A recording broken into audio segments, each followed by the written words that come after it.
2024 সালকে বলা হয়েছিল যুদ্ধের বছর, কিন্তু বছর শেষ হওয়ার আগেই সেই মর্যাদা ছিনিয়ে নিয়েছে 2025। প্রথমে ভারত ও পাকিস্তানের মধ্যে উত্তেজনা, তারপর ইরান ও ইসরায়েলের যুদ্ধে উত্তপ্ত হয়ে ওঠে আন্তর্জাতিক পরিস্থিতি।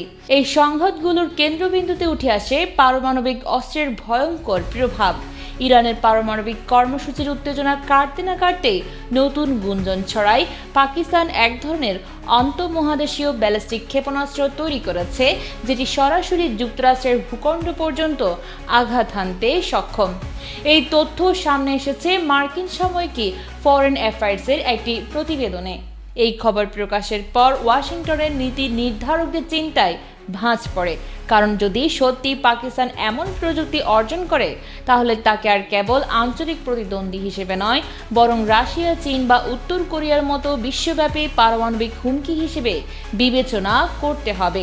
সম্প্রতি ভারত অপারেশন সিঁদুর নামে একটি সামরিক অভিযান চালানোর পর পাকিস্তান তার পারমাণবিক অস্ত্র ভাণ্ডারকে আরও শক্তিশালী ও দীর্ঘ পাল্লার দিকে উন্নীত করার চেষ্টা করছে।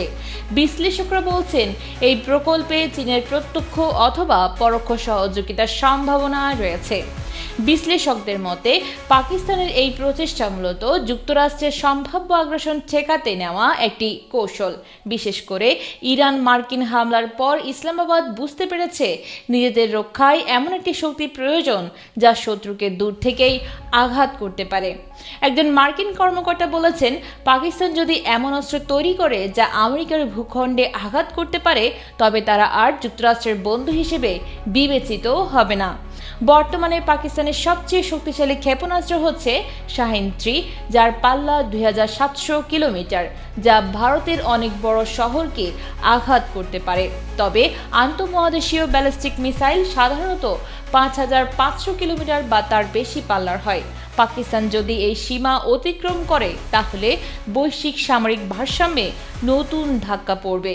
যদিও পাকিস্তান দাবি করে এসেছে যে তার পারমাণবিক ও ক্ষেপণাস্ত্র কর্মসূচি শুধুমাত্র ভারতের বিরুদ্ধে প্রতিরোধমূলক, তবুও যুক্তরাষ্ট্রের উদ্বেগ কমছে না। তারা ইতোমধ্যে পাকিস্তানের 4টি সামরিক প্রযুক্তি প্রতিষ্ঠানকে নিষেধাজ্ঞার তালিকায় এনেছে, যার মধ্যে অন্যতম রাষ্ট্রীয় প্রতিষ্ঠান ন্যাশনাল ডেভেলপমেন্ট কমপ্লেক্স।